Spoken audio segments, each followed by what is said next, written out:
Ito po ang DepEd Order number 9 Series 2025, ang amendment to DepEd Order number 9 Series of 2024. Ito yung 60-day vacation for teachers and learners. Sabi dito sa 31, during the end of the school year, teacher and learners entitled for the 30 days break. So wala pong commitment ang teacher and learners. And after the 30 days, vacation of teacher shall be implemented on a flexible arrangement. Teacher shall be allowed to determine the period whether on a continuous or staggered basis. So spread out during the attending mandatory summer programs during April 16 to June 1. So shall be on vacation days outside of the period of May 8 to June 6, 2025. Sabi dito, ang teacher shall submit intent or option of their declared 30-day break to the school heads based on the schedule of summer programs issued by the department. Submission shall be made before April 16. A record of the schedule of teachers declared option shall be maintained and kept of the office of the school head.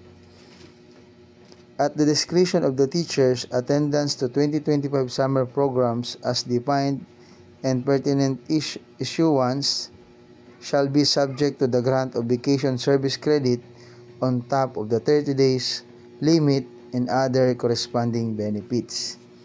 So, magsasabit ang teacher ng intent kung ano yung kanya pong magiging schedule after the 30 days doon sa another 30 days na break ngayong summer. And after that, meron din silang service credit na makukuha kung sila po ay mag-attend ng mga summer program tulad ng NLC. At yung iba po sa detalye dito, ito yung mga sumusunod about sa teacher sa ALS, then sa school heads kung ano ang kanilang mga gagawin according to this DepEd order. So,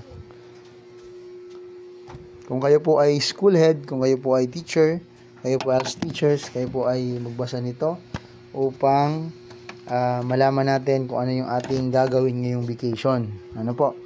So, 30 days mandatory na walang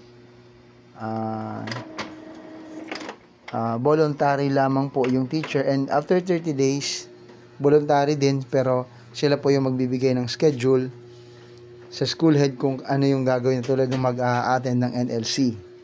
So yung school heads naman may mga gagawin din according dito sa DepEd order, then yung ALS at yung iba pa nakasama po dito sa DepEd memorandum na ito, ay DepEd order na number 9 series of 2025. So ilan po mga detalye dito, kayo po ay pwede kayong magtanong sa mga school heads about dito kung kayo po ay teacher, at basahin nyo po ang DepEd order para mas malinaw kung ano ang ating gagawin ngayong vacation.